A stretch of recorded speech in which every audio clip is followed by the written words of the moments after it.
This is Jay Martin. All right, welcome to the Jay Martin Show and the pursuit of personal sovereignty. And I'm joined right now by Robert Breedlove. I'm very excited about this. Robert, how you doing? Good, Jay. Thanks for having me. I'm excited to talk to you. So here's an interesting place that I wanted to start. This show is really built around my individual pursuit of personal sovereignty. You can describe that, define it however you want. I know what it means to me. You self-identify as a freedom maximalist. And so I want to dig into that a little bit. You know, as the citizen of one democratic country to the citizen of a different democratic country, where do we presently lack freedom, Robert?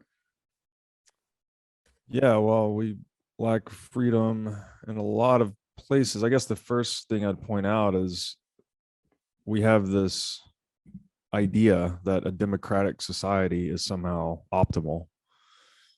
And I don't think that's accurate at all, actually.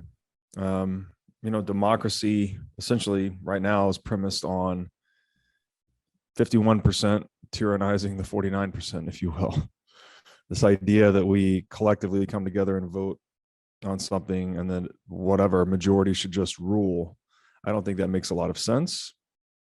A more free form of human organization would be one in which everyone is given the power to say no, and that decision to say no or to fork off of society or to leave a certain commonwealth like that is respected. It's not taxed. It's not inhibited.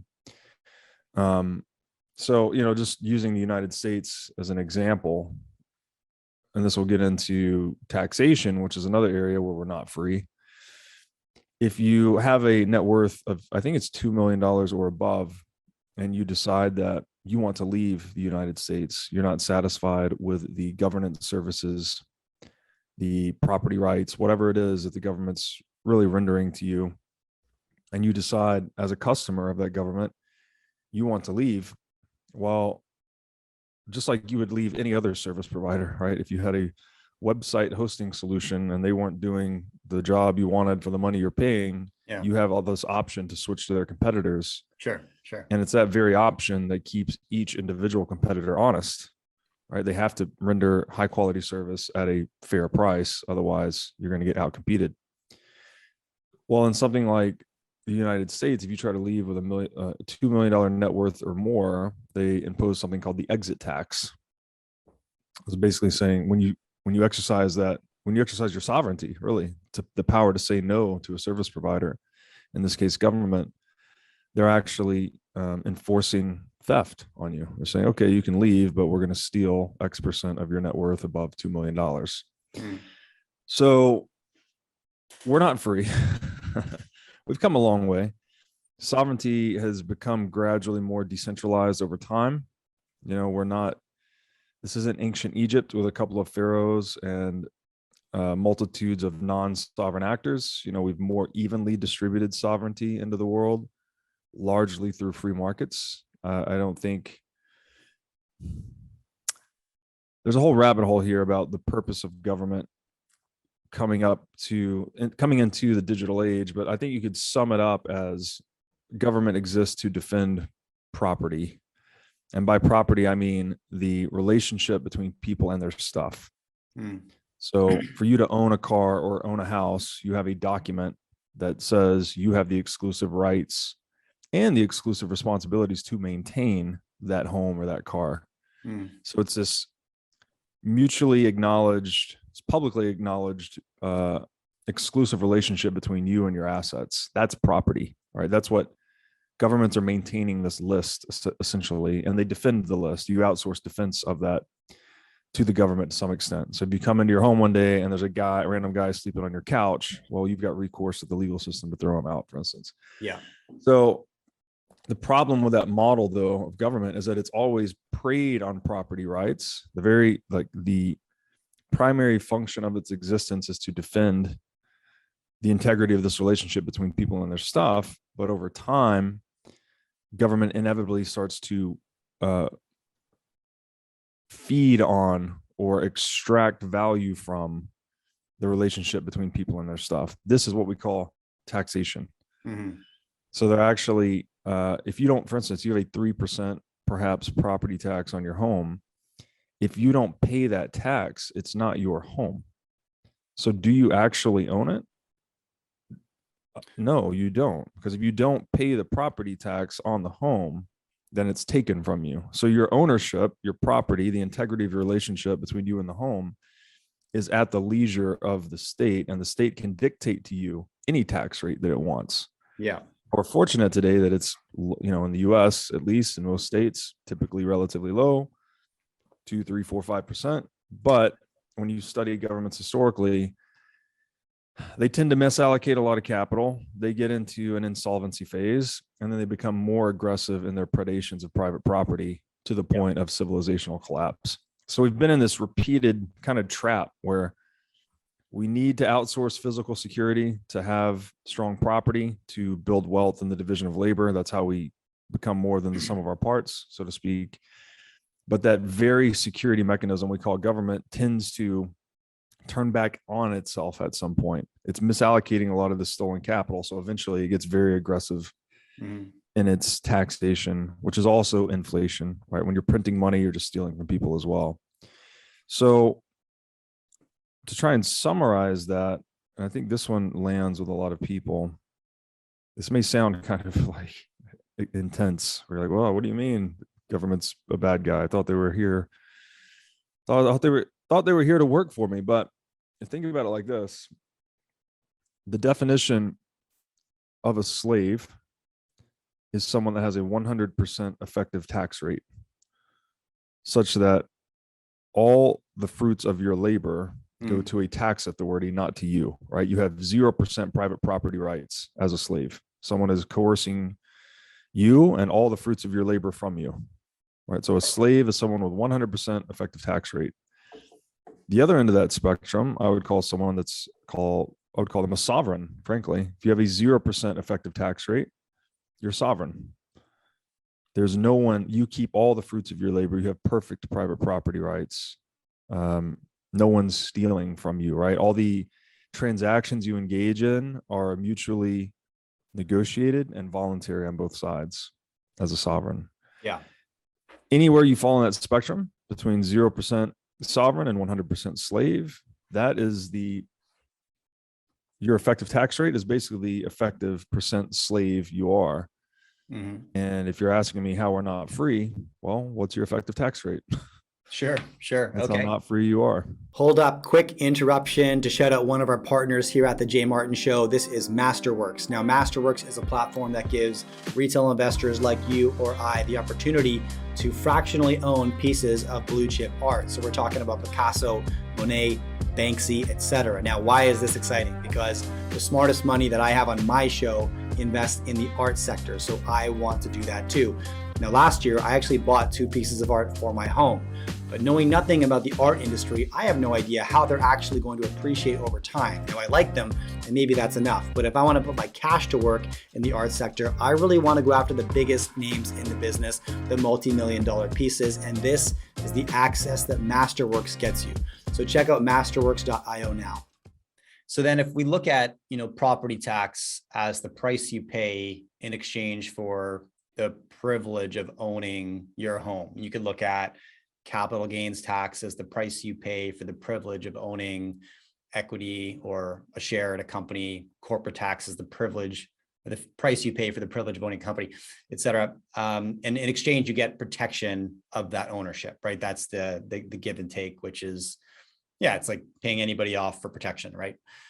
How do you, where do you land in terms of, here's where I struggle, because I tend to fall in the more libertarian camp, especially when I have chats with just peers of mine. I always end up on the more libertarian side of the spectrum, but I have a handful of socialist services that I definitely value. And for example, one being, I'm happy to pay taxes that are pooled collectively so that somebody I don't know doesn't have to wonder if they can afford to dial 911 when their house is on fire, right? I just want that peace of mind that we can take care of people in that regard. So talk to me about that component of taxation and which is a very socialist service, right? Like, public fire, ambulance, police, et cetera.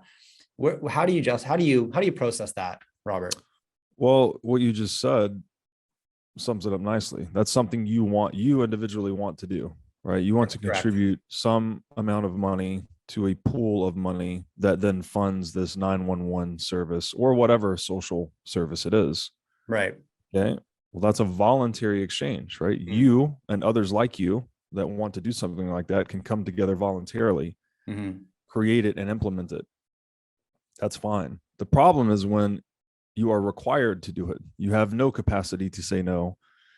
Again, like I said earlier, if the option to say no is what's keeping producers of any good or service honest, the customer's option to say no keeps the producer honest.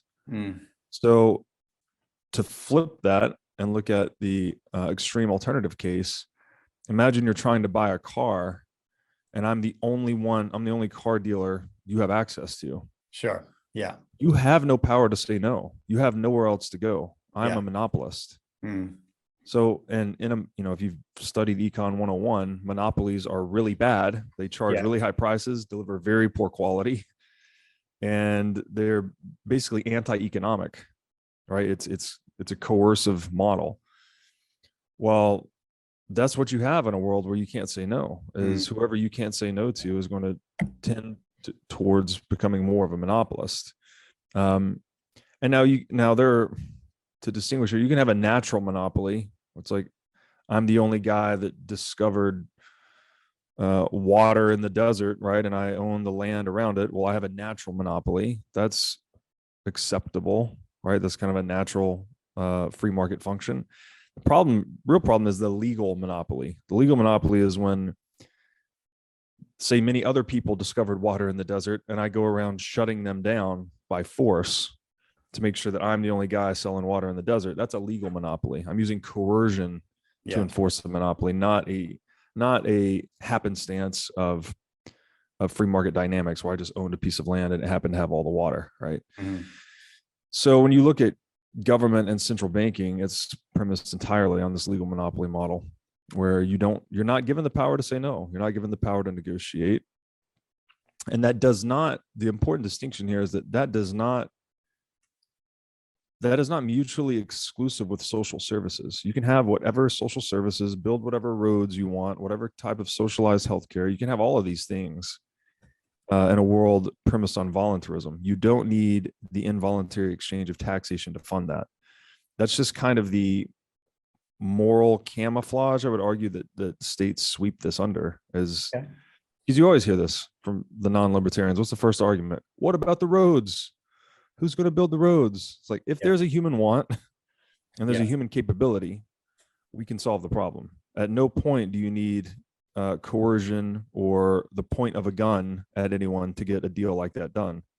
It's just human wants meeting satisfiers of human wants in the marketplace, coming to mutual terms, creating the road or the service or the satisfaction to whatever want you can imagine that functions best. It keeps everything balanced and generative to wealth and generative to value. The last thing I'll say here is just there's a really important concept in economics called and stop me if you've heard this before, but the inequality of exchange is the term. Okay. And so what this essentially means is when you and I come to the table to do a deal, whatever it is, we're negotiating terms, trading something for something, right? Money for labor, money for goods, money for services, money for money, whatever, any deal where we're trading something. The point at which you value what I have more than you value what you're giving up, and I do the same in reverse. I value what you have more than what I'm giving up. At that precise point is when we trade. At no other point do we trade, right?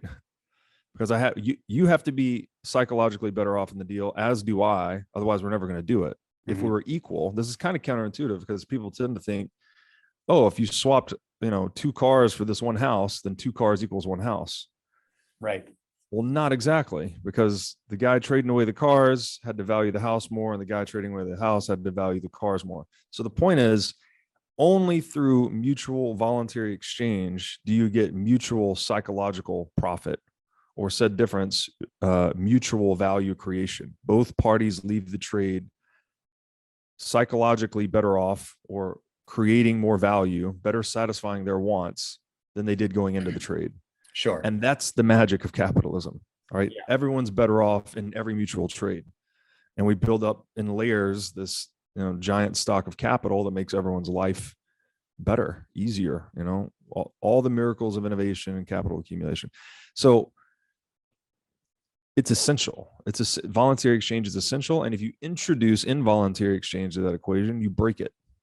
Right now, every time there's an involuntary exchange where you had to do the deal because I had a gun pointed at you, or there's some other legal threat, or I'm the monopolist in town, I'm the legal monopolist, I've shut down all my competitors. Right.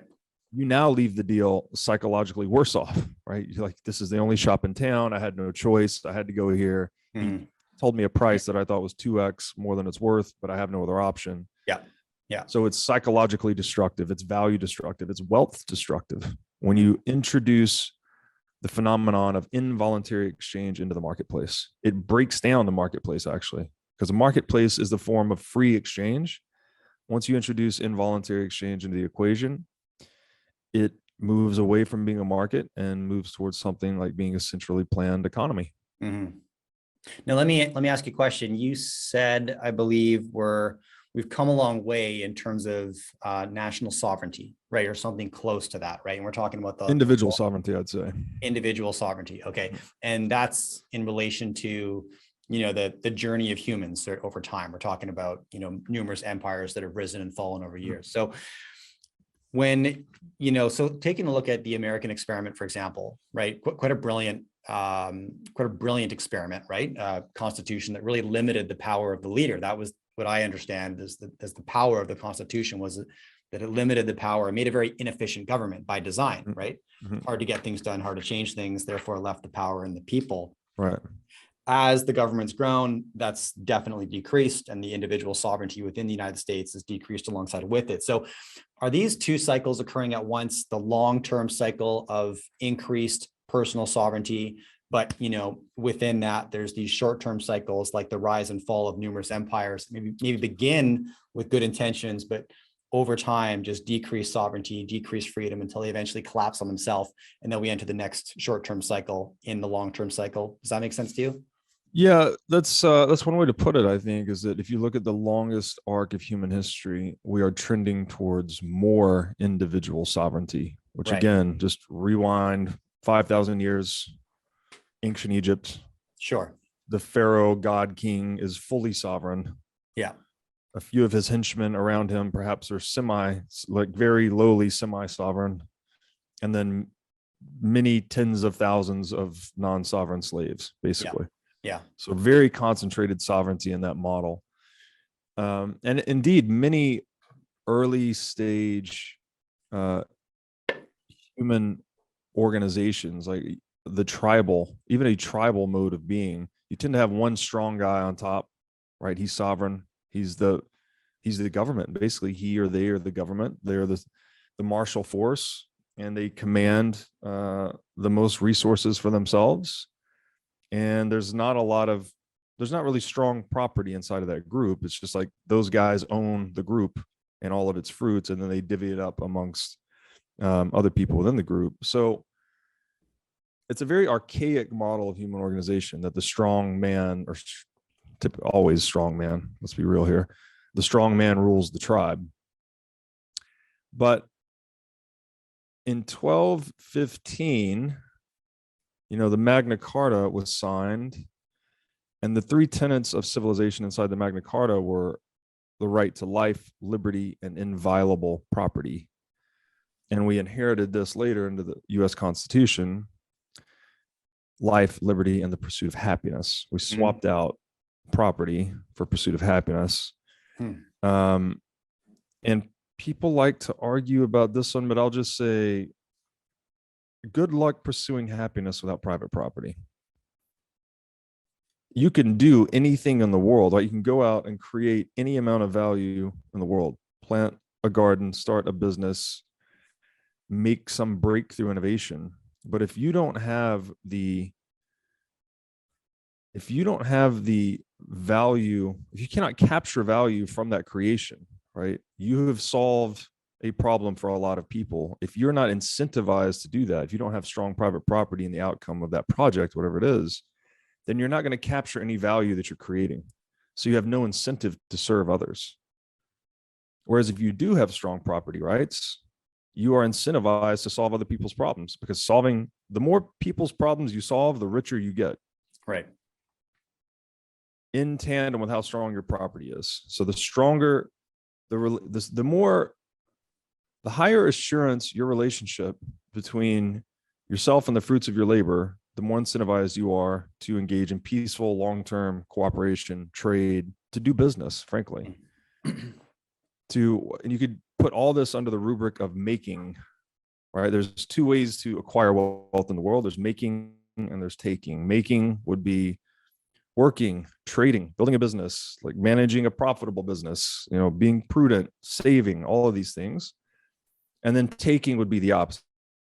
So taking would be going and forcibly acquiring the guy's garden that he planted, or taking the business, or stealing his money, right? That's another way to acquire wealth, but it necessitates the violation of property. I have to go and violate someone else's property to acquire the fruits of their labor, right? They have acquired this thing through honest, hard work. I've acquired it through forcible confiscation. So we learned a long time ago that life, liberty, and property are the basis of civilization. And really, I argue, to tie this back to freedom, these are just three temporal aspects of freedom. If I take your life, I've taken your future freedom, right? You kill someone, what have you done? You've taken away their future, right? It's gone. If you take someone's liberty, you've thrown them in prison, or you've shackled them. You've removed their ability to have liberty in the present. And finally, if you take someone's property, you are stealing the fruits of their past freedom.